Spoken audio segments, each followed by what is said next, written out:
catalogarlas, ¿ok? Como buenas o malas. Las emociones son.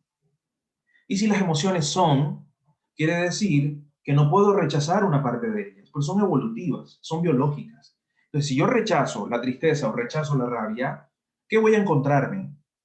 Que estoy rechazando un pedazo de mí, estoy rechazando inclusive una respuesta altamente eficaz al ambiente que estoy enfrentando. Y a veces escucho cuando de pronto nosotros los coaches dictamos una conferencia y hablamos de motivación y hablamos de ciertos discursos que realmente terminan posicionando la alegría, la euforia, posicionando un poco la expansión del corazón cuando hay emociones de cierto tipo y rechazando otro tipo de experiencias como la tristeza, la rabia, y resulta que el sentido simbólico y biológico de cada una de estas emociones es vital para dar respuesta eficaz al ambiente en el que te enfrentas. Entonces, una rabia no la puedes rechazar, tienes que vivirla, pero también comprender que la rabia te envía un mensaje muy claro. Pon límites, trázate objetivos claros y atención, marca tu territorio. Y entonces, ¿qué hago con la rabia? Cuento hasta 10, que se me pase, porque es que estar con rabia no está bien. Entonces hago que mi hijo se encierre hasta que se le pase. Prácticamente hago que la persona se calme, todo el mundo se desvive por calmar a la persona con rabia y resulta que la rabia es la forma en que tu cuerpo te dice, respira, marca este territorio y pon un límite a esto que está haciendo el otro. ¿Lo ves? Entonces yo no puedo rechazar la rabia. Tengo que aprender a gestionarla y a vivirla y a no sostenerla 15 días. Pues la rabia, como respuesta a ese momento, es eficaz. Igual la tristeza. 3 mensajes claros, simbólicos de la tristeza. Detente en lo que estás haciendo, guarda silencio y reflexiona. Pero entonces si la persona está triste, quiero que se divierta, o si yo me encuentro triste, enseguida quiero ocupar mi mente, llenarlo de una serie de Netflix, o quiero hacer esto, o quiero ocuparme esto, o me pongo a leer, pero resulta que la tristeza biológicamente te está diciendo, detente, guarda reposo, reflexiona y guarda silencio. Entonces miren qué bonito cuando empiezo a comprender que no hay manera de estar rechazando emociones, y mucho menos de rotularlas como negativas, porque estarías catalogando como negativo algo que hace parte de tu esencia, de tu biología como tal. Y evolutivamente nos tienen como seres humanos aquí, sentados frente a este computador, gracias a ese mundo emocional. Con esa pequeña introducción, 2 mensajes adicionales.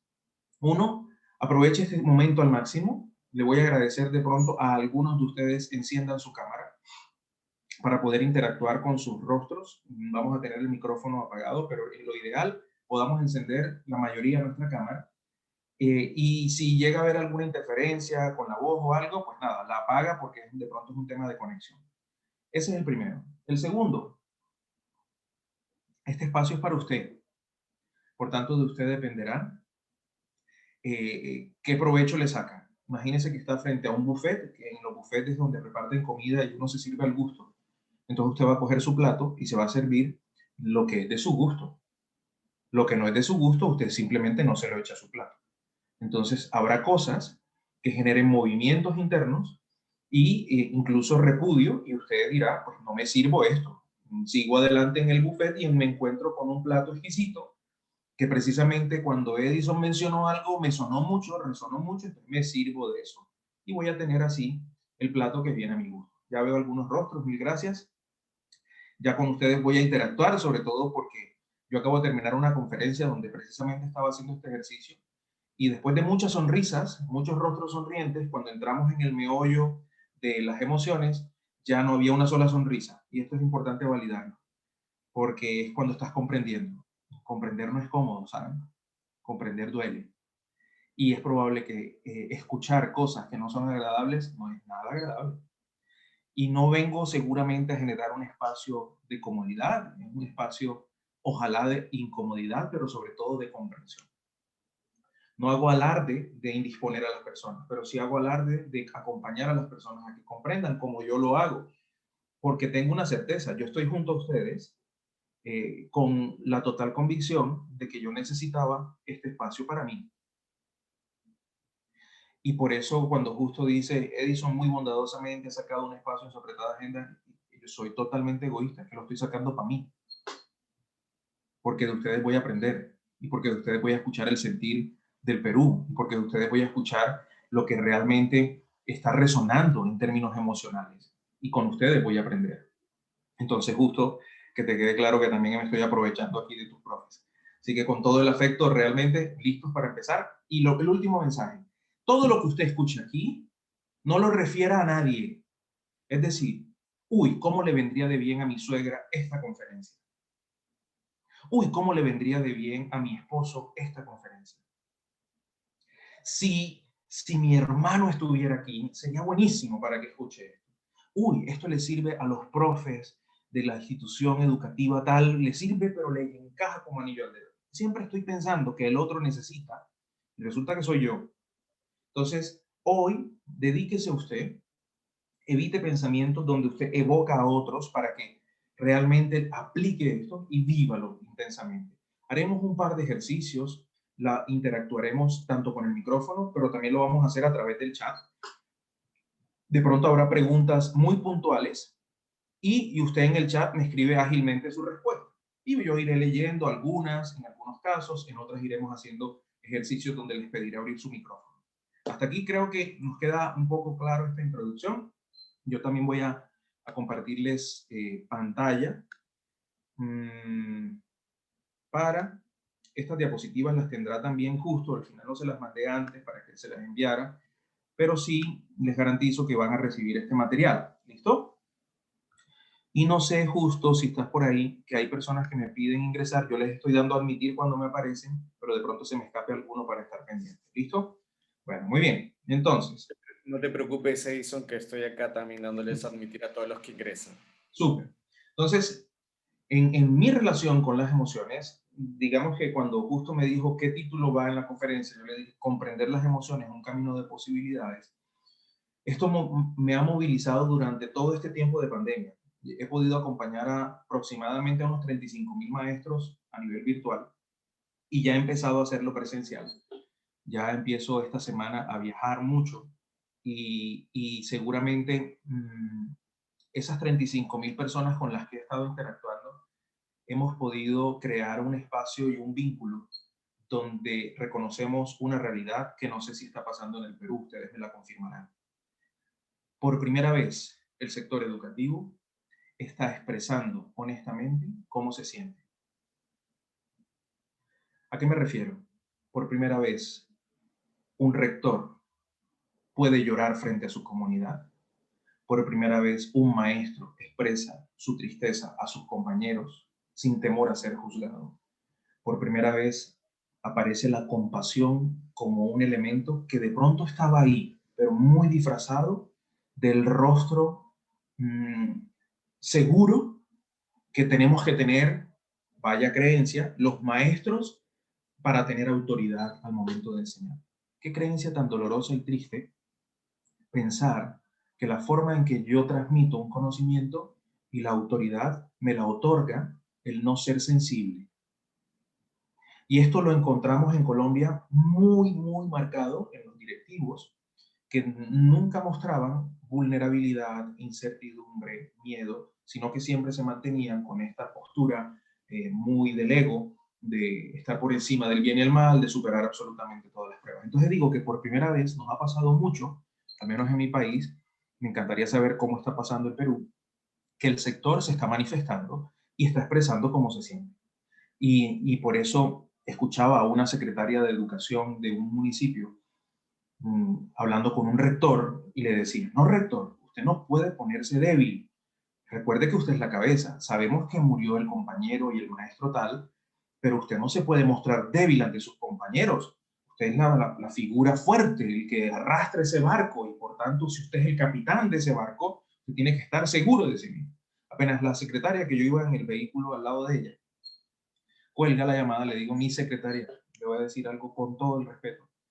Usted está muy equivocado, porque si algo habla del liderazgo de ese directivo, son las lágrimas que está expresando. Y si algo le permite a esa comunidad educativa aceptar y confiar en su directivo, es la vulnerabilidad. Eso nos lo ha regalado la pandemia, mis queridos.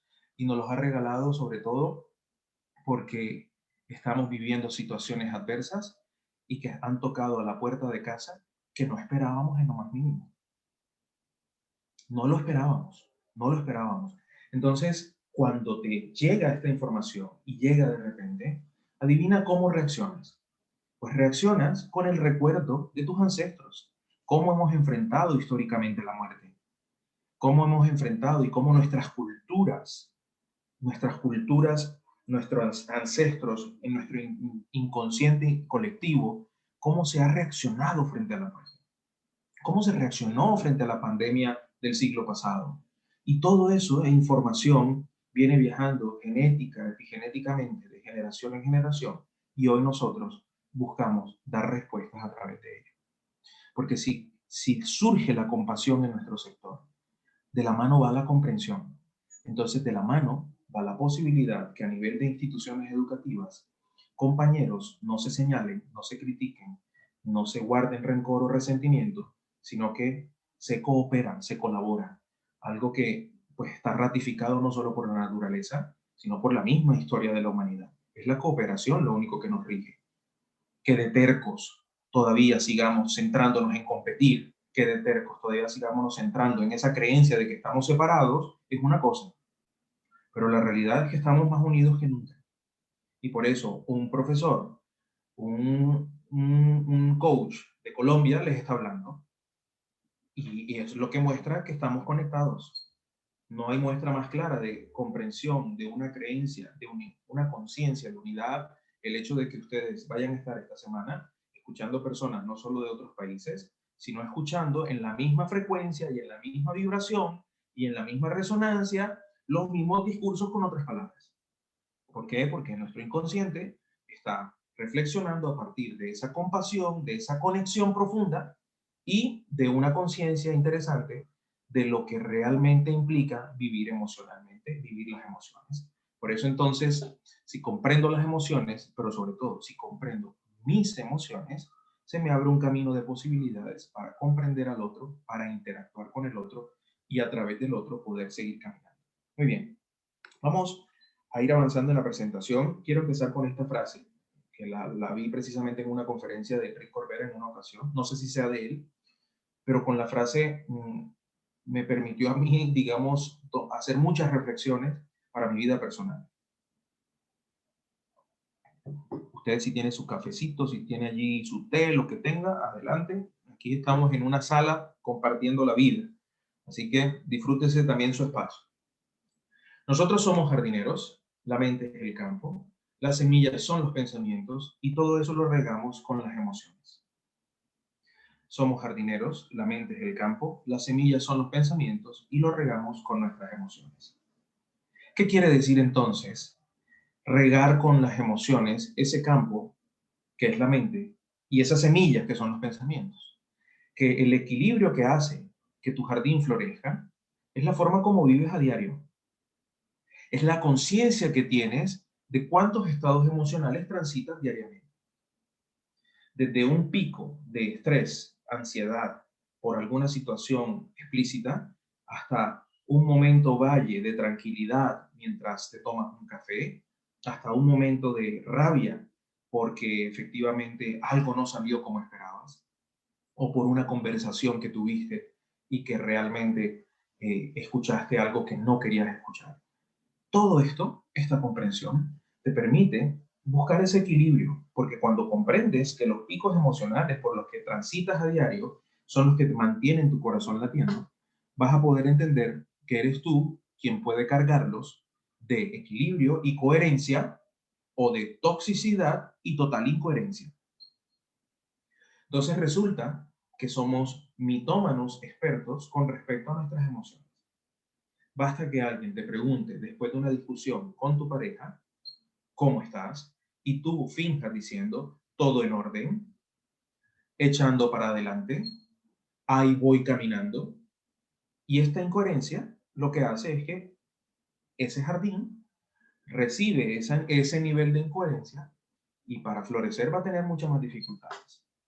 La metáfora a mí me gustó sobre todo por las semillas, porque si las semillas son los pensamientos, ¿qué es lo que te hace pensar que durante la jornada puedes pensar lo que te dé la gana en contra de alguien, rencor, resentimiento u odio y que no pase nada? ¿Qué te hace pensar que puedes hablar de otros sentado con un compañero, despotricar de alguien e inclusive calumniar porque tú no conoces de primera mano la información y que no pase nada? ¿Qué te hace pensar que durante un momento de reunión estés hablando de otros y que esto no esté hablando de ti? Cada vez que emites un pensamiento, juega la mente, sin duda alguna, un ejercicio interesante, y es que en la mente está todo el protagonismo que ejercen los sentimientos y los pensamientos, pero en tu cuerpo lleva todo el protagonismo las emociones. Entonces, el teatro de la mente para los sentimientos, el teatro del cuerpo para las emociones. Y todas influyen en tu cuerpo, todas influyen en tu biología, en tu disposición. Entonces, qué importante comprender que si yo soy el jardinero y de mí depende ese jardín, pues de mí dependen los pensamientos, de mí dependen el manejo de las emociones que vivo diariamente y depende cuán dispuesto estoy a no juzgarlas, a expandir mi comprensión y a darme cuenta que todo lo que me emociona soy yo a través de un recuerdo, una conjetura, una conexión y simplemente todas esas piezas juntas hacen que yo dé respuesta o que yo dé una reacción. ¿Ok? Entonces, qué importante cuando caigo en cuenta que la capacidad de ser un maduro emocional no está en clasificar las emociones entre positivas y negativas. Mucho menos está colocada en el ejercicio de que hay cosas que no debo vivir, estas emociones hay que rechazarlas, pero lo más importante es que la inmadurez emocional está relacionada con enfrentar el estrés, ¿ok? Centrándote excesivamente en la emoción, es decir, te concentras en lo que estás viviendo, pero estamos haciendo algo complejo y es que te centras de forma insuficiente en la resolución del problema. Entonces, eres inmaduro emocional en la medida en que te quedas todo un día quejándote de esto que estás, de esta respuesta que estás dando, pero no le buscas una solución, ¿ok?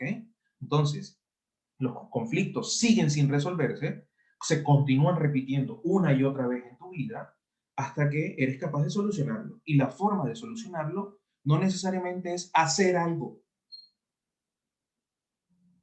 es comprenderlo. Y es comprender que mi reacción fue por esto. Y que en lo que se activó y se disparó fue un engrama que está conectado con un momento de estrés que está registrado en mi memoria y que me activa esa respuesta. Solo esto, solo ya el estar escuchando esto y estar dispuesto a comprenderlo, ya está generando casi que de manera automática nuevas conexiones neuronales. Porque si en algo somos tercos, es en reconocer que yo tengo que cambiar algo. Por eso resulta más cómodo decir que el otro tiene que cambiar. Por eso resulta sumamente cómodo como sector a veces tener clasificado claramente quiénes son los culpables de que el sistema educativo no esté, como deseamos que esté.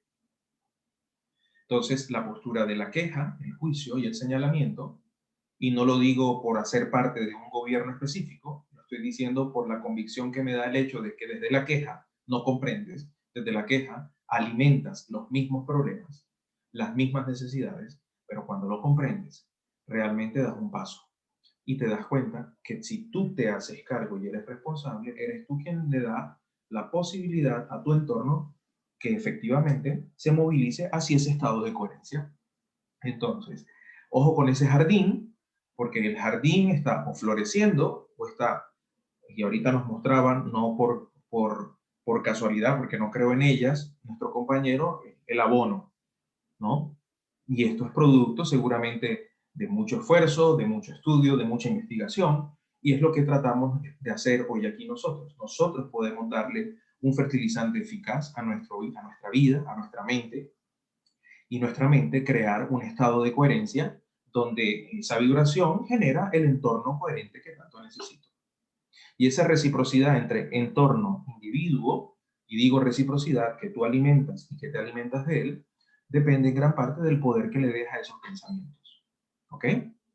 Entonces, qué importante darnos cuenta que cuando empezamos a comprender las emociones y empezamos a autoobservarnos, pero sobre todo hay un ejercicio muy bonito que en bioneuroemoción le llamamos observación consciente, y es que empiezas a observarte en tus juicios, en el hablar del otro, en tu realidad, empiezas a darte cuenta que todo eso que tanto criticas está en ti y que eres tú quien lo puede cambiar. Miren, nos pasa en Colombia, no voy a hablar de Perú, pero nos pasa en Colombia. Antes de la pandemia, yo asistía a auditorios con muchos maestros, 600 maestros, inclusive tuve uno en la ciudad de Cúcuta, en frontera con Venezuela, con 4000 maestros. Y ese espacio, usted se podrá imaginar toda la energía que hay, ¿no? Cuando nos reunimos un grupo, un aglomerado de personas así gigante, pues hay una energía que está claramente descrita. No le puedo yo negar que al menos en mi país, toda reunión de maestros, este era el rostro con el que me encontraba. Llegaba un auditorio de 500, de 200 maestros, 600 maestros, y este era el rostro. Y si no era este, era este. La persona que dice estar escuchando, pero que en su mente está pensando, organizando muchas más ideas, está ocupada, ¿ok? O este, agotamiento. Estos eran los tres rostros comunes en un auditorio. Y a mí me sorprendía. Yo decía, somos el sector que tiene que relacionarse con los niños, con las niñas y con los jóvenes. ¿Cómo es posible que ya, efectivamente, yo llegue a un espacio donde están ustedes, que son los protagonistas, y me encuentre con esto? Entonces, yo sostenía antes de la pandemia que la educación tiene un rostro mal encarado. Y lo sostenía, y se lo sostenía a los maestros. Y me reunía con los líderes sindicales y les decía, miren, este es nuestro rostro. ¿Cuándo vamos a empezar a mostrar otro? Claro que cargamos historias, claro que cargamos necesidades históricas, claro que seguramente hemos sido víctimas, pero el tema está en que si depende de mí, entonces, ¿qué giro le doy yo? ¿Cómo soy yo el que puede generar un ambiente diferente? Y este lenguaje no verbal tiene una fuerza increíble en el entorno que queremos lograr o lo que queremos alcanzar a nivel de institución educativa. ¿Bien? Entonces, antes de juzgar una emoción, de rechazarla o decidir dejar de experimentarla, debes comprender el para qué de esa emoción. Y por eso Krishnamurti decía que el dolor termina con la autocomprensión. Y la autocomprensión requiere de un para qué. ¿Para qué estoy viviendo esta emoción? ¿Para qué estoy dando esta respuesta a este momento? Vamos a poner un ejemplo concreto, si les parece, y vamos a hacer un primer ejercicio, no sin antes darles una breve información. Desde las neurociencias, el nivel de inconsciencia se ha relacionado con este porcentaje, 95% inconsciente, 5% consciente. Quiere decir que tú como ser humano eres consciente del 5% de lo que realmente percibes y sientes y experimentas, pero el 95% es inconsciente. Por tanto, si tu foco, tu concentración está prácticamente centrada en esta información específica, pongo un ejemplo, ceño fruncido de una persona, y usted dice, mira cómo me mira de feo, esta persona se nota que le caigo mal, ceño fruncido, lo que realmente el 5% que ves es el ceño fruncido, el 95% le coloca una interpretación y es que te están mirando mal. Ese 95% se consolida por tu historia de infancia, por tu historia en el vientre de mamá, por la información de tus ancestros y por todo lo que allí se consolida al momento de interactuar con la realidad hoy. Entonces, si yo soy consciente, que solo soy consciente del 5%, debo comprender que hay mucha información a la que no estoy accediendo. Hay mucha información que inclusive no quiero recordar. Por eso me resulta cómodo decir que el culpable de mis desgracias es esta persona o es esta situación y que está afuera. Porque si yo digo que soy el responsable, voy a entrar a ese iceberg y a encontrarme con cosas no tan agradables. Entonces, cuando comprendo que al final soy yo quien gestiona soy yo quien desarrolla de alguna forma una postura o una respuesta a esto que está sucediendo y soy quien interpreta, tengo que ser consciente que me paso la vida alucinando. Y en nuestro sector, más complejo aún, porque a mayor títulos, mayor capacidad de alucinación porque te crees el dueño de la verdad absoluta. Y en la medida en que te crees el dueño de esa verdad, que es tu verdad, pero no es la verdad, es la tuya, es tu realidad, porque son tus interpretaciones, el ego se expande mucho más, te va desplazando, y cuando ya quieres recuperar tu propia casa, que es tu propio espíritu, pues resulta que el ego se cree el dueño. Entonces ya cuando estás comprendiendo y vienen todas estas preguntas trascendentales y quieres volver a casa, regresar a casa, el ego se cree el dueño. Y entonces allí opera ese 5% de absoluta convicción, de absoluta certeza, cuando en el 95% lo que está pasando es algo diferente. Miren qué bonito un ejercicio que hicimos el año pasado para ya hacer el ejercicio con ustedes. A mí me sorprendía mucho en una región pacífica del país donde están todas las comunidades afro. En esta región pacífica nos encontrábamos con una problemática de los maestros con sus directivos. Entonces, los maestros y las maestras con rectores hombres tenían una forma de relacionarse y vincularse con ese hombre, con ese rector, y las instituciones educativas dirigidas por rectoras, mujeres, obvio, los maestros y las maestras, al vincularse con ellos, o al relacionarse con ellos, tenían una forma también de actuar muy diferente, casi que diametralmente diferente, a la de estos maestros con rectores. Por tanto, pregunta básica. Mis queridos directivos del Chocó, ¿quién es la autoridad en casa? En su casa, ¿quién es la autoridad? Todos, al unísono. La mamá. Perfecto. ¿Y por qué no papá? Papá abandona. Entonces, el inconsciente registra este juicio, esta información, el hombre en esta región del país abandona, y resulta que para la familia simbólica, que es la institución educativa, para tu inconsciente no hay diferencia alguna entre esta familia simbólica y la familia biológica. Por tanto, tu inconsciente ve figura de autoridad masculina que abandonó, jamás ve al rector, sino al que abandonó, e inconscientemente te relacionas con esa persona de dos formas posibles, o tres, o cuatro, pero cada uno se relaciona de una forma. Con el anhelo de ese papá ausente, una. Con el rechazo a ese papá que abandonó, dos. Tres. Con el deseo realmente de recuperar una relación que no fue. ¿Ves? Y cada quien, dependiendo de su experiencia, inconscientemente crea un vínculo con ese hombre. Entonces, claro, las rectoras no tenían problema, sus instituciones funcionaban uno a obediencia, la rectora era autoridad, era respetada, la rectora podía exigir a un nivel absurdo y los maestros siempre en estado de aceptación, obediencia, etc. Entonces, ¿qué encontramos? Pues que si en el inconsciente colectivo de toda esta región el hombre no puede ser figura de autoridad porque va de un hogar a otro, porque abandona y tiene hasta 3 hogares, y el patrón que viene viajando es ese, pues va a ser muy difícil, si yo no hago esta comprensión, que reconozca a este rector como la autoridad que me rige, ¿lo ves? Y esto nos pasa todo el tiempo, con tus compañeros de trabajo, con las personas con las que interactúas, con tu pareja, con tu hijo adolescente, todo el tiempo estás manejando información consciente, que es lo sensorial que vives, pero inconsciente, que es la que arrastra gran parte de la información.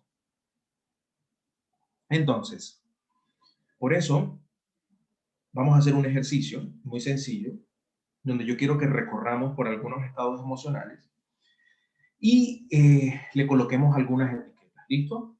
Cierro solo con esta reflexión de Paul Ekman, que precisamente creo que en su libro, si no me equivoco, El rostro de las emociones, explica mucho todo el tema de las microexpresiones, del lenguaje no verbal, pero sobre todo cómo cada emoción puede, de alguna forma, esos estados emocionales internos manifestarse externamente.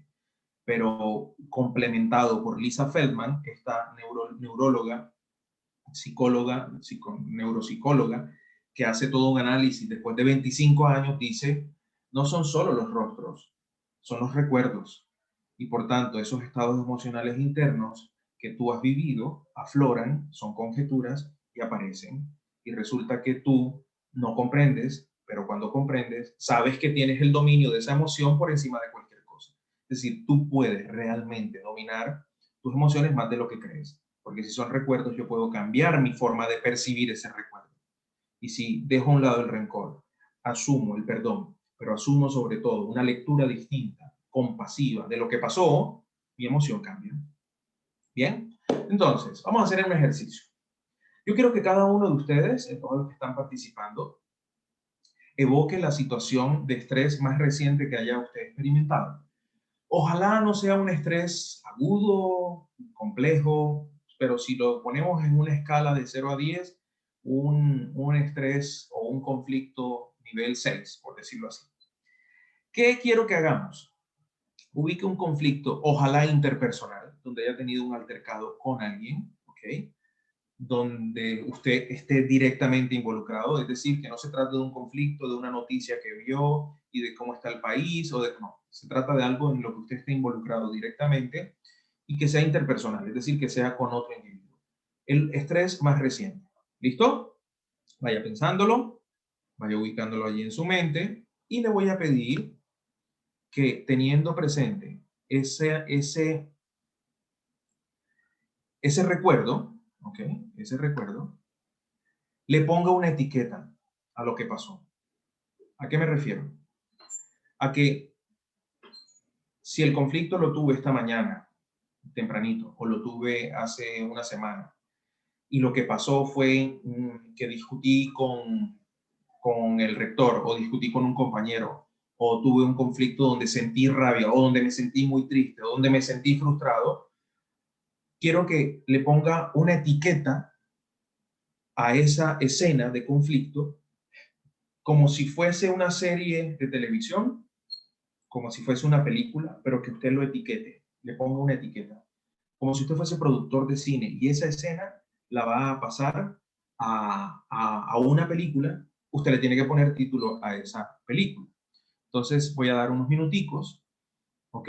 Y les voy a pedir, por favor, que me escriban en el chat el título de su escena de conflicto, ¿ok? Desesperación. Me encanta eso. La culpable. Luchando para calmar las aguas. Usted vaya pensando en cuántas temporadas tiene esa bendita serie, yo. Porque si ya de entrada la serie tiene varias temporadas, quiere decir que el problema seguramente tiene que ver conmigo, ¿ok? Desesperación, la culpable. Aquí nos dice, sé que eres Gris, o Iris, ¿cierto? Iris Barraza, que está con nombre de Fernando. Dice, pausa, ¿ok? Keila nos dice, cuando seas papá, vas a entender mi preocupación. Perfecto, muy bien. Me gusta. Póngale el rótulo, la etiqueta. La importancia del territorio. Súper, súper. Eso me encanta mucho. Me encanta mucho. El altercado. Ok. Muy bien. Es que no sé cuántos estamos conectados en la sesión. No sé cuántas personas somos. Pero para hacerme una idea. Tempestades. Muy bien. Esta de Marley es súper metafórica. Muy bien. Pero me gusta también. Cada uno de nosotros está usando su información, su creatividad también para darle sentido a esa situación, ¿no? Y ya de por sí, el colocar un título, aunque es sugerido por mí, ya tiene una carga interpretativa altísima, ¿no? Por acá nos dicen también, ¿qué hago? Ese es el nombre, la etiqueta. ¿Qué hago? Bien, respiro profundo. Bueno, ve pensando, Richard, cuántas temporadas van, o si tiene varias versiones. Excelente, muy bien, ahí vamos. Ya tengo varios títulos, ¿ok? Aquí aparecen otros. Mi ausencia, la dramática. Muy bien. Yo sé que esta parte yo me la gozo mucho porque es lo que normalmente hacemos en la vida. Normalmente en la vida etiquetamos las circunstancias, etiquetamos a las personas y pensamos que lo que estamos haciendo al etiquetarlas es describirlas. Y resulta que describirlas no tiene nada que ver con juzgarlas. Describirlas es exactamente comprender qué fue lo que dijo o hizo la persona. ¿Ok? Muy bien. Y Dielmi me dice, en busca de una solución exacta. Vamos a dejar hasta ahí. Sé que otros están todavía pensando su título, lo pueden escribir, pero ya tengo varios títulos. Vamos a dar el siguiente paso. Ya le puse una etiqueta. Para ponerle la etiqueta, de alguna forma yo tuve que observar esa escena un poco desde afuera, ¿no? Como esto fue lo que pasó, esto fue lo que pasó, y por tanto rotulo esta escena con este título. Eso fue un poco el ejercicio que hicimos. Yo ahora le voy a pedir que se involucre y que recuerde como si fuese exactamente hoy esa escena, ¿ok? Y usted está ahí, en el conflicto, en el estrés, en este conflicto interpersonal. Usted está viviéndolo de nuevo.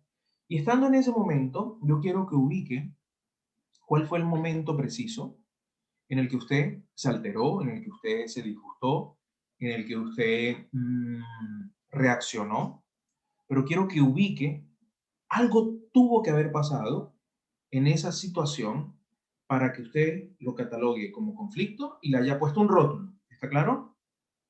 Pero necesito que encuentre el momento exacto, el detonante.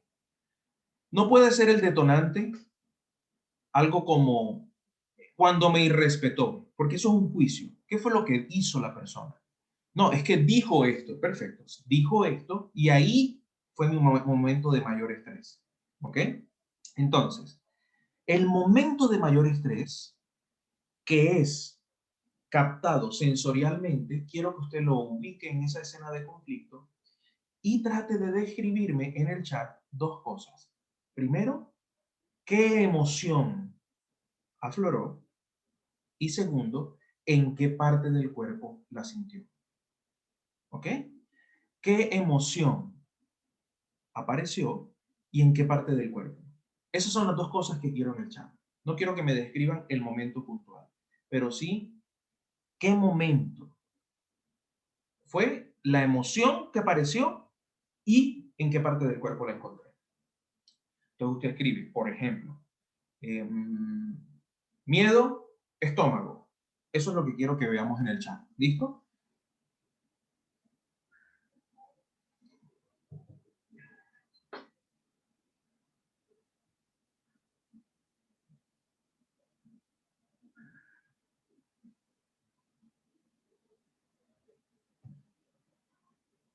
Muy bien. Listo. Yacel, entonces es importante que vayas pensando la impotencia que sentiste, que la podemos catalogar. No, aquí no vamos a enmarcar las emociones solo dentro de las 6 emociones de Paul Ekman, él agrega sorpresa. Vamos a dejarlo en términos de pronto generales, pero sí quiero que me relaciones la impotencia un poco más si se trata de una tristeza o una rabia. Quiero que me distingas al menos si la impotencia está más hacia un lado que al otro. ¿Listo? Y la sentiste acá en el pecho. Richard, lo mismo. Impotencia, cuando tú me hablas de impotencia, necesito que me digas si la emoción está más relacionada con rabia o con tristeza. ¿Ok? Entonces, Richard me dice que es mucha impotencia y en la garganta, perfecto. Liseli, necesito que me digas la parte del cuerpo y qué emoción. Ahí me dice gritar. Gritar de pronto es lo que sucedió o es tu reacción. Necesito la parte del cuerpo. Hilda me dice tristeza en el rostro. Perfecto, entonces sentiste acá. Muy bien. Me dice por acá el siguiente, cólera, o sea, rabia, me imagino, ¿cierto? En la nariz, o sea, que lo sientes acá en esta parte, en el rostro. Frustración, estómago. Quiero que identifique quien me dijo nariz, si se trata de aire y de pronto puede ser una presión en el pecho. ¿Listo? Angustia en el corazón. Tristeza en el corazón. También tristeza en el corazón. Rabia en el corazón. Cólera en el rostro. Muy bien. Rabia en la garganta. Este es un indicador muy interesante. ¿Ok? Porque cuando está aquí, cuando se concentra acá, hay algo que no sale. ¿Lo ves? Entonces, tristeza, me pongo a llorar. Muy bien. Ok. Liliceli. Tristeza, te pones a llorar, pero entonces en qué parte del cuerpo sientes la sensación física. Quiero que nos conectemos mucho con esa parte del físico. Que tú te pones a llorar, pero el llanto lo puedes sentir por lágrimas en el pecho, pero quiero que esa tristeza te ubiques en ella y me digas en qué parte del cuerpo sientes, ¿ok? Ira y lo sintió Marley, lo sintió en la columna, en la espalda. Perfecto, entonces sientes rabia y lo sientes acá atrás. Claro, en el corazón, perfecto. Entonces, si me dices que lo sientes acá en el corazón es porque lo sientes acá en el pecho, ¿ok?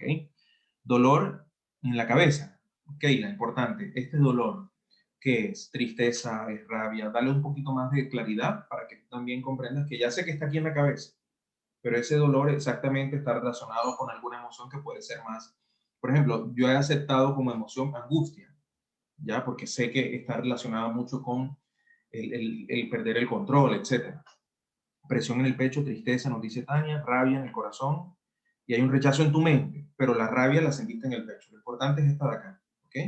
Más que lo que tú, la lógica racional te lleva como a tratar de completar esa situación, lo que sientes es acá en el pecho, ¿ok?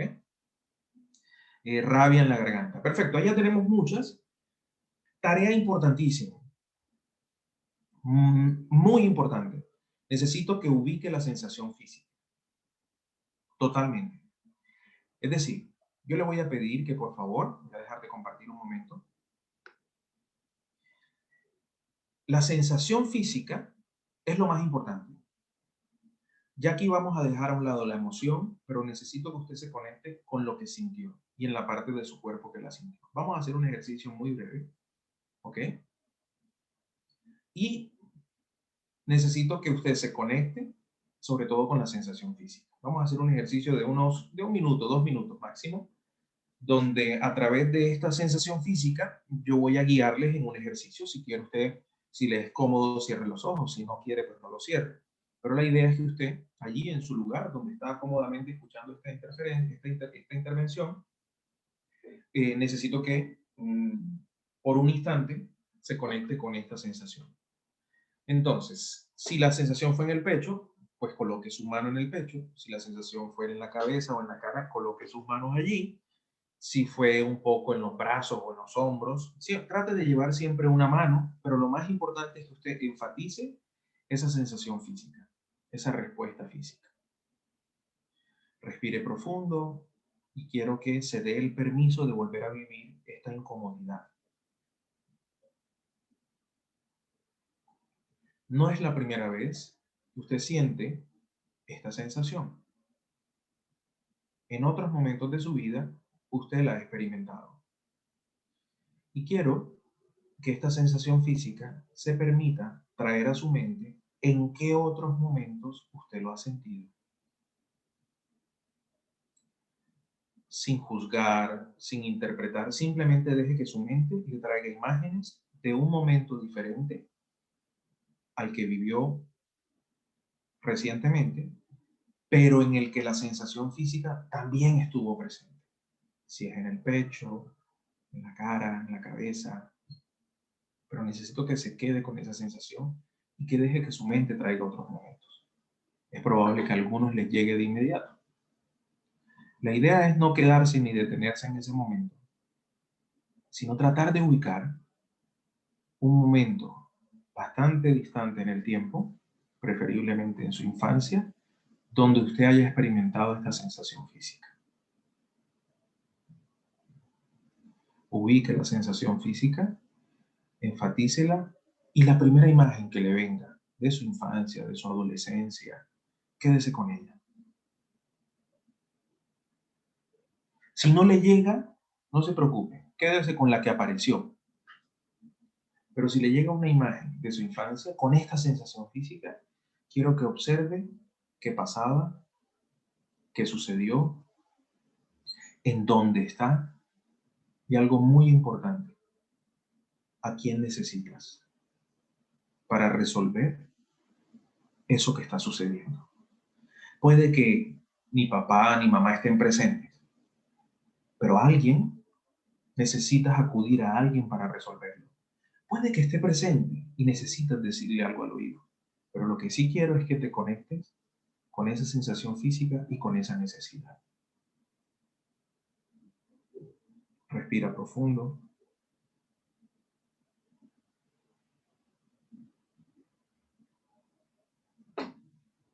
Observa tu entorno. Percibe los olores. Percibe el ambiente.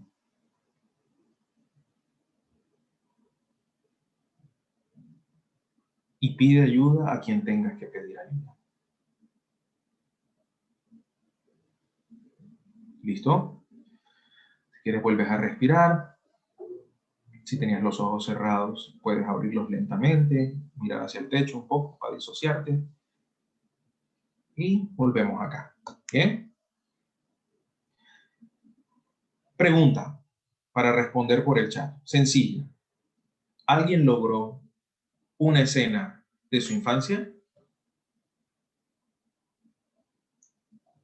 Y me escribe por el chat, yo. Simplemente eso. Les dije que era 1 minutico, 2 minuticos máximo. ¿A alguien le llegó una imagen de su infancia? Listo, Iris. Gracias. Ya tenemos a alguien que le llegó. No sé si hay alguien más. Hilda, muy bien. Perfecto.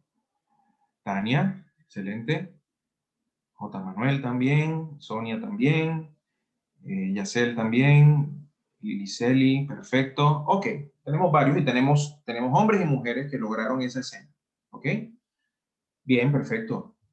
Tranquila, Erika. La emoción está ahí. La emoción es la que vamos a mirar cómo se puede cambiar. ¿Ok? Pero llegó la imagen. Importantísimo, atención. Esta imagen que les llegó tiene todo que ver con lo que usted vivió recientemente. ¿Ok? Entonces, vamos a hacer un ejercicio muy sencillo donde con alguno de ustedes, el que esté dispuesto, vamos a hacer una revisión del paso a paso de todo el ejercicio que hemos hecho. La etiqueta, descripción un poquito de cómo fue el conflicto, cuál fue el momento de estrés mayor, cuál fue la sensación, y vamos a describir de manera muy tranquila un poco la escena de la infancia. Sé que aquí hemos vivido un momento que puede estar doliendo, yo soy consciente de ello, pero yo le voy a acompañar y lo que vamos a hacer a través de quien en este acto de amor y de bondad abra su micrófono, nos va a permitir a todos aprender en qué consiste este ejercicio, pero sobre todo cómo después, a solas, puedo hacerlo. Y de esta forma, tener una herramienta que me permita, no es la única, hay miles, pero una herramienta que me permita comprender esos estados emocionales por los que transito y comprender un poco más de mí. ¿Está claro? Entonces, justo, vamos a habilitar micrófonos, a ver quién está dispuesto de pronto a hacer su intervención con el micrófono. Y vamos a crear ese diálogo. Yo le voy a ir guiando, son preguntas muy específicas. Listo, etiqueta de la escena. ¿Cuál fue el estrés? Y eso es lo que vamos a ir haciendo, ¿listo? Y así vamos a ir acompañando pues a todos los compañeros que van a estar resonando con tu historia y que por tanto también voy a estar yo resonando con la tuya. No sé si ya habilitamos micrófonos y quiero que reflexionemos por algunas frases que voy a colocar ahí. ¿Listo? Son algunas frases que quiero que entre ustedes me den su opinión. Y con micrófono abierto, cualquier persona me diga si está de acuerdo o no está de acuerdo con la frase. Cada juicio es una confesión. Entonces, comentarios sobre esa frase. ¿Quién los quiere compartir? Aquí quedo súper atento. Si alguien abre su micrófono, súper atento. Cada juicio es una confesión.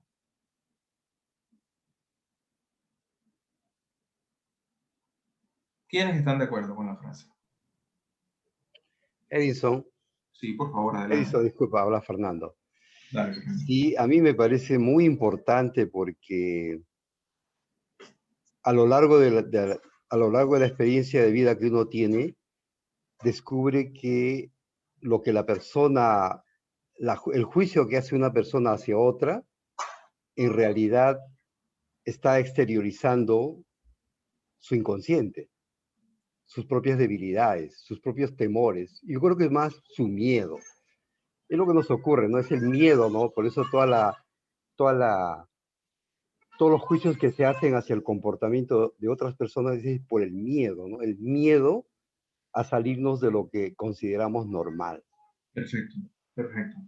Totalmente de acuerdo, Fernando. Y hay algo que quiero agregar un poco a lo que nos dices. Piensa un poco en esto. ¿Cuál fue el último juicio que emitiste? ¿Y qué dijiste de esa persona? ¿Cuál fue el juicio que, y para todos, ¿no? Piensen cuál fue el último juicio que emitió contra alguien. ¿Qué dijo usted de esa persona? Quiero que ojalá nos demos ese permiso y esa oportunidad de pensar cuál es el juicio más reciente.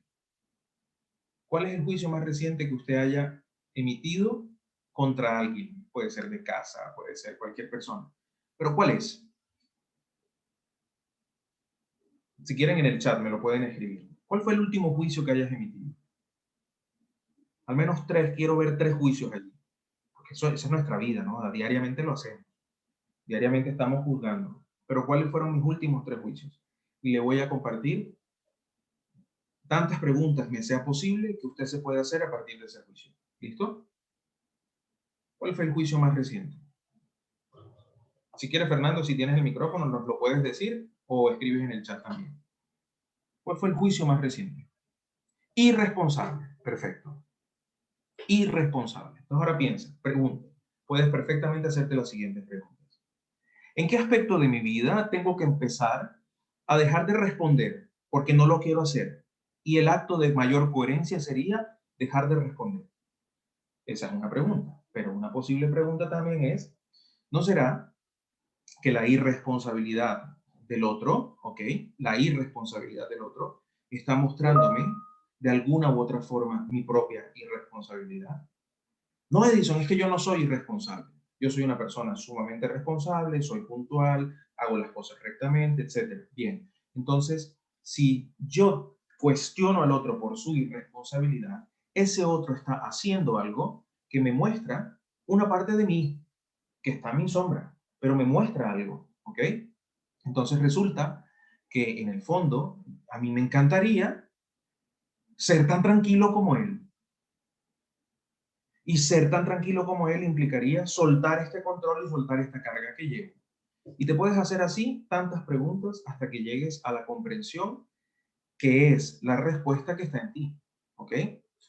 A mí me llama mucho la atención cuando como padres le decimos a nuestros hijos, por ejemplo, es que mi hijo es un irrespetuoso. Imagínate que le tiró la puerta en la cara a un amiguito porque no quería más estar con él y le tiró la puerta en la cara. Ya le expliqué que eso no se hace, pero es un irrespetuoso, me parece que de lo peor, eso no se lo hemos inculcado en casa y saco todo el listado del sermón que le doy a mi hijo y resulta que yo desearía tirarle la puerta en la cara a alguien, pero no me atrevo a hacerlo porque efectivamente si lo hago, se va a resentir, va a sentirse mal, se lo va a tomar personal, se acaba la relación entre la familia, ¿no? Y entonces es que Juanito, otro hijo adolescente, no le gusta ir a la casa de la abuela y por tradición nosotros vamos a la casa de la abuela todos los domingos. Pregunta mi querida maestra, ¿usted quiere ir a la casa de su suegra todos los domingos? No, pero es la tradición. Bueno, ahí tienes el ejemplo de tu hijo Juanito que hace lo que le da la gana. Y eso es coherencia. ¿Cómo la ven? Otro juicio en el chat. Otro juicio que usted emita, por favor. Ya Fernando lo hizo, otro de los compañeros.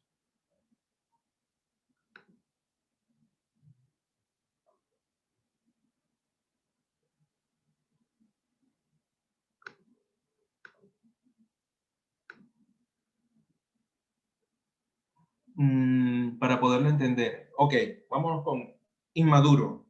Muy bien.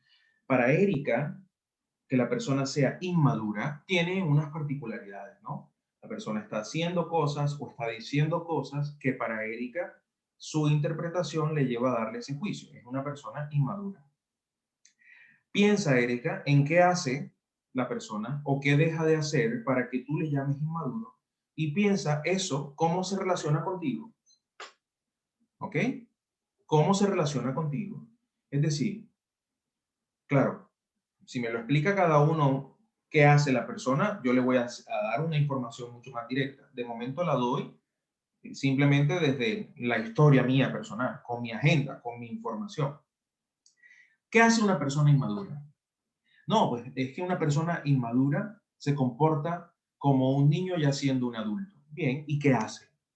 Por ejemplo, es una persona que no asume su responsabilidad con los gastos de la casa. Estoy hablando de cualquier ejemplo, ¿ok? Cualquier ejemplo. No asume los gastos de la casa. Yo que asumo los gastos de la casa, soy maduro. Él es un inmaduro. ¿Ves? Entonces ya le di un toque financiero al tema. Entonces, pero resulta que lo que yo desearía en el fondo es poder descargar esta carga económica que he asumido a partir de la inmadurez del otro. Coherencia entonces es dejar de juzgar a ese inmaduro y decirle, mira, yo pongo solo la mitad. ¿Te das cuenta? Entonces, cuando evito el juicio y simplemente asumo responsabilidad, tomo las decisiones en coherencia que tengo que tomar. ¿Qué desinteresado eres? Entonces, nuevamente, para Keila, desinteresado puede ser una persona o que no presta atención o no. Estoy tratando de completar la información porque no sé a qué se refieren ustedes con desinteresado. Si quieres, Keila, abres tu micrófono, por favor, y nos cuentas un poquito.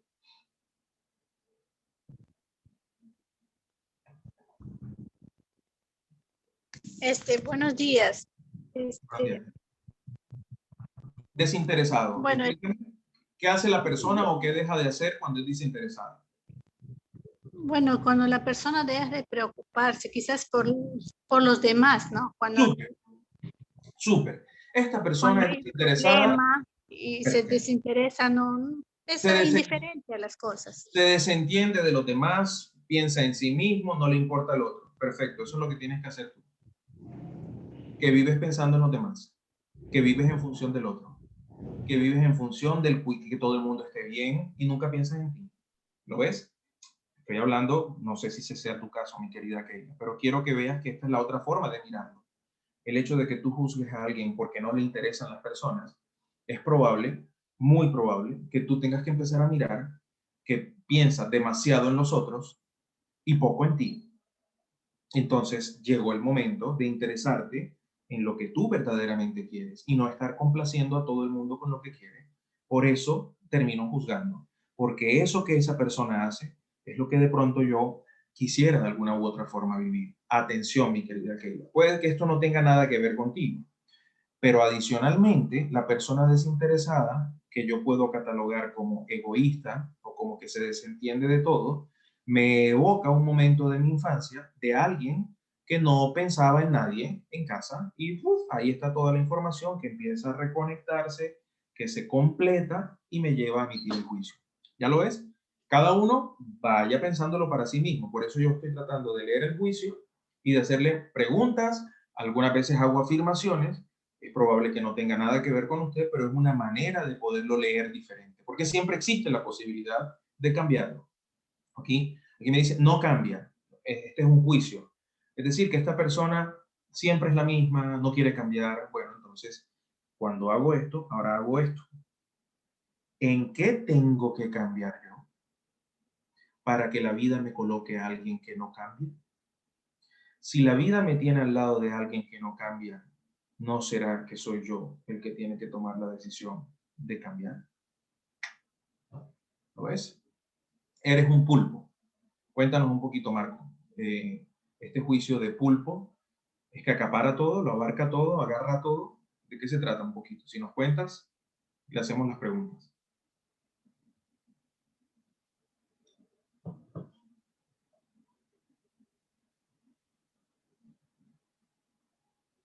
Voy avanzando.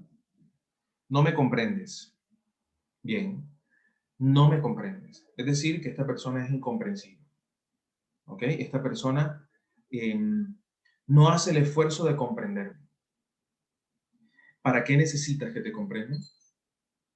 ¿Para qué necesitas que el otro experimente comprensión hacia ti? ¿Qué es lo que tú no comprendes de ti misma aún? ¿Y qué es lo que necesitas realmente de esa persona para que digas que no te comprende? ¿No será que en medio de todo necesitas que digas ciertas cosas o hagas ciertas cosas para tú poder decir que te comprende? Y que eso que tú necesitas de esa persona es lo que tú realmente anhelas, pero que no puedes esperarlo de él hasta que no se lo hagas saber. Entonces, para que él te comprenda, eres tú quien tiene que expresarse y no el otro el que tiene que adivinar. Esto pasa mucho en parejas, ¿no? Que dicen, es que él lo debería saber. los hombres que nada más tenemos una neurona y funciona a la mitad, nos van a pedir que debemos saber lo que pasa por la mente de ustedes. No nos va a pasar, ¿no ves? Entonces, es mejor expresarlo. Ah, pero pierde el romanticismo. Mire, puedes perder todo lo que quieras, pero vives la vida que quieres vivir. O te terminas esperando que el otro haga, o simplemente tomas la decisión de expresar lo que quieres que se viva. Y esto es comprensión. ¿Ok? ¿Qué falta de empatía? Este fue el juicio. ¿Bien? Perfecto. La persona hizo algo.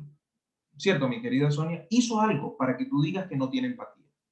O dijo algo. Pero eso que hizo o eso que dijo, para que tú lo juzgues como que no tiene empatía, tiene que ver contigo. ¿Lo ves? Te está mostrando un episodio de ti y es el que yo puedo indagar. Exiges lo que no das. Entonces la persona exige, exige, exige, no da, pero exige. ¿Ok? Entonces, ¿qué es lo que tú sí das que el otro no da? ¿Y por qué esperas que el otro lo dé? ¿No será que ya te cansaste tú de dar? Y el otro que no da, efectivamente, y para remate, no exige, te hace ruido. Siempre usted se puede hacer preguntas, ¿ok? Siempre, siempre. Tenga eso presente, por favor. Pero cada vez que usted se vea juzgando, ¿ok? Cada vez que usted se vea señalando a una persona, simplemente hágase las preguntas que tenga que hacerse. ¿Esto qué tiene que ver conmigo? ¿Ok? Por eso, en la siguiente diapositiva, dice, empieza a hacer lo que esperas de los demás. Si yo espero de ti que me comprendas, pues yo empiezo a ser comprensivo. Y soy yo el que da el primer paso. Pero ¿por qué si siempre he sido yo quien da el primer paso? Pues por eso mismo.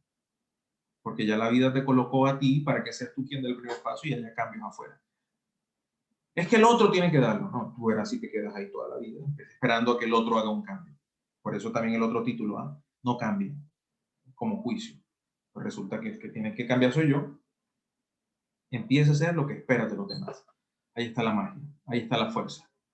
Porque yo empiezo a dar el primer paso en lo que quiero que suceda en mi entorno, en mi realidad, y por tanto estoy generando ese acto sublime de responsabilidad donde yo ya estoy actuando y no estoy esperando a que el otro vea si da el primer pasito, si actúa, si se mueve, si no se mueve. ¿Está claro?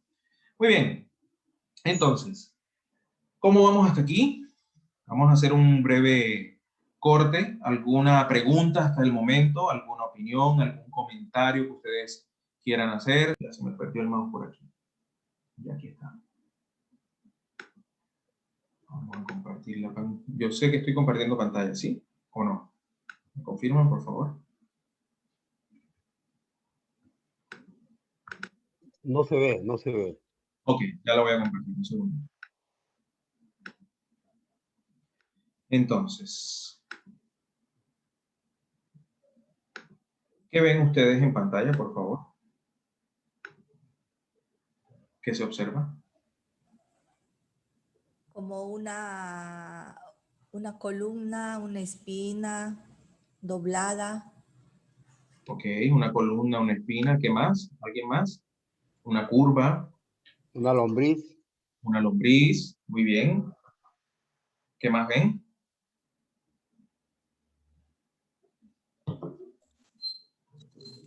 Yo también veo una lombriz. Ok, un boomerang, perfecto, una lombriz, perfecto. Bien, se llama Caeonrhabditis elegans, ¿ok?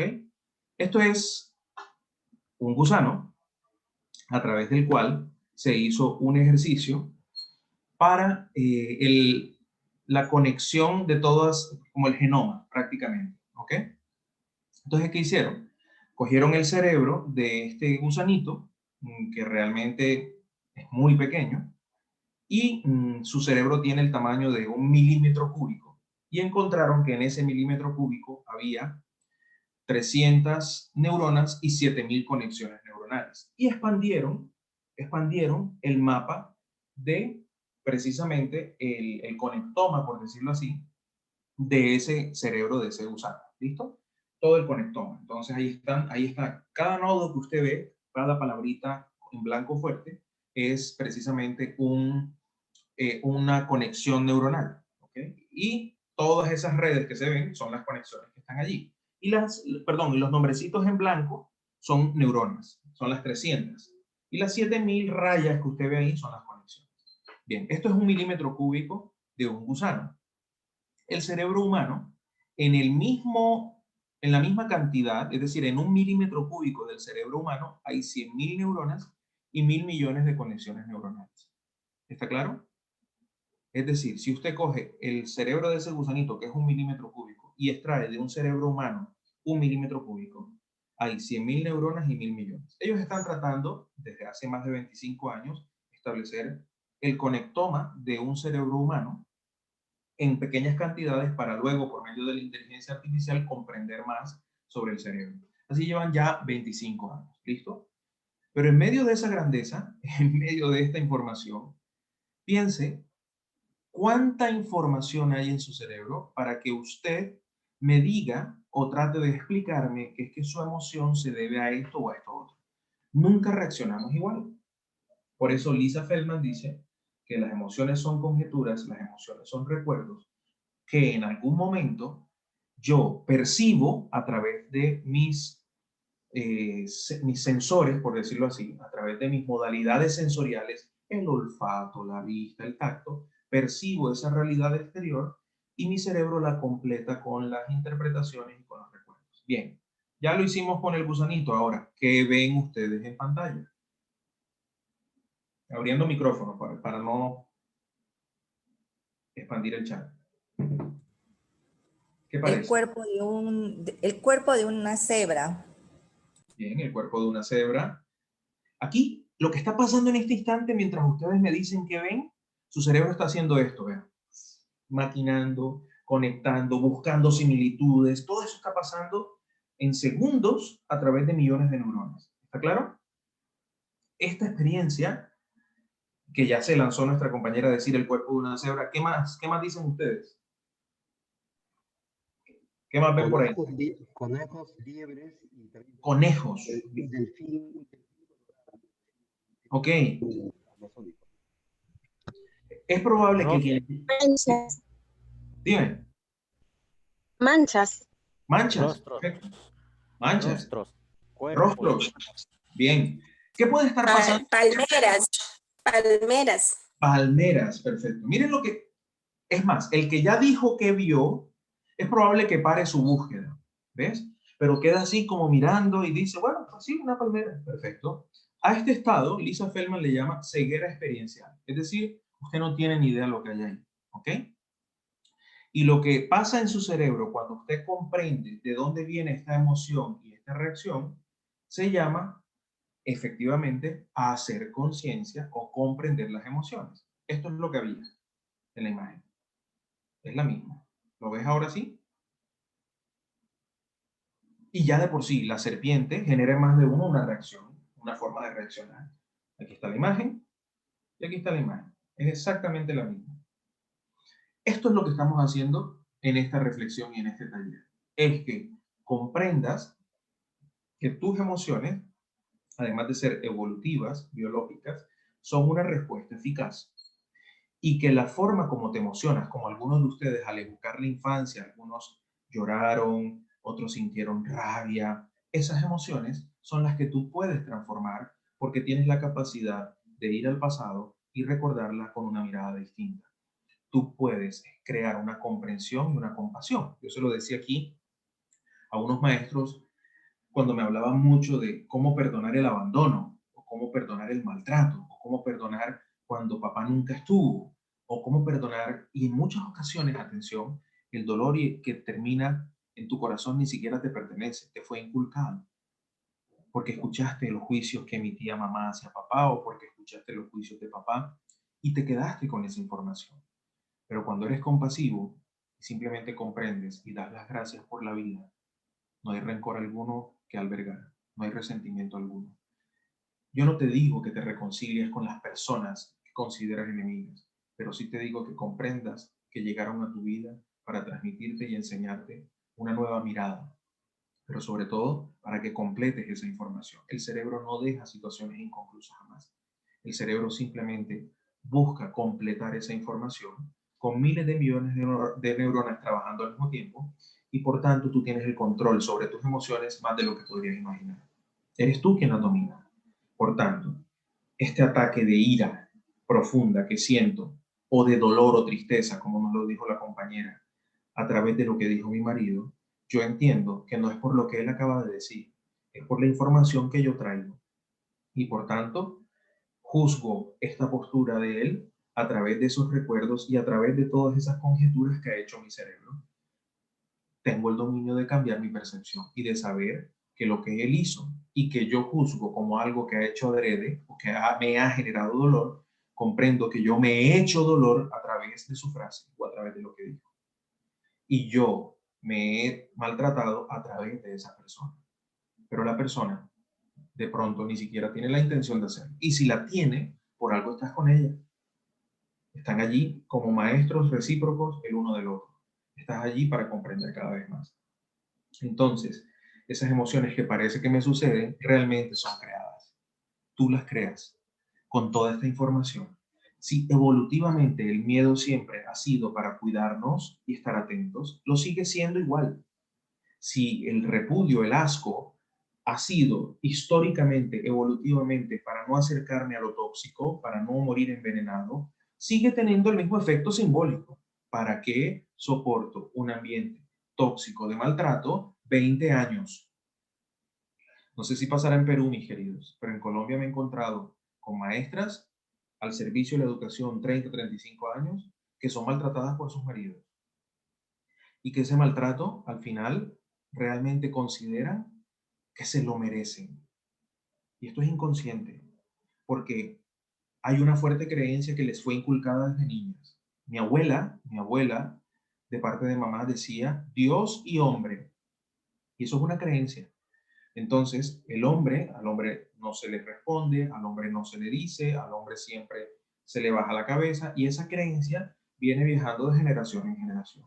Y eso hizo que mi madre viviera de ciertas formas y que asumiéramos nosotros ciertas decisiones también con respecto a nuestras vidas matrimoniales. ¿Ok? Entonces, la información está ahí, pero yo la creo con la información que traigo. En la medida en que sea compasivo y comprensivo de lo que he vivido, puedo transformar no solo mi vida, sino la educación del país. Puedo asumir con ojos compasivos la historia de ese niño que tanto rechazo o de ese niño que tanto admiro. Y cuando veo que ese niño está ahí para mostrarme un pedazo de mí, realmente aprendo y genero una nueva lectura de lo que es la labor del docente. Genero una hermosa habilidad y una habilidad esencial, como lo ha dicho Justo, y es la habilidad de comprender que las emociones no son cosas que vienen de afuera, son cosas que pasan en mi interior, que yo tengo el dominio de ellas y las puedo manejar. Estos son cuatro caminos para identificar, por ejemplo, un estrés, ¿ok? O para hacer el ejercicio que hice con ustedes. Alguien a quien quiero cambiar, algo que temo, algo que me hace enfadar, algo que me niego a aceptar. Cada vez que usted se vea frente a estos posibles 4 escenarios, tiene que preguntarse, bueno, si yo le temo a esto, ¿esta información de dónde viene? Si me enfado con esto, ¿esto de dónde viene? Nos pasó con una maestra que le fastidiaba el ruido en la escuela, pero no cualquier ruido, no el ruido de los gritos. El ruido cuando los niños, por ejemplo, corrían, o cuando le pegaban a un escritorio, o el ruido cuando efectivamente había un golpe. Ella le fastidiaba ese ruido y me decía que sufría mucho, porque los niños en medio de jugar hacen ruido. Y muchos de esos ruidos a ella le generaban un fuerte estrés, le daba mucha rabia y reaccionaba con cierta agresividad.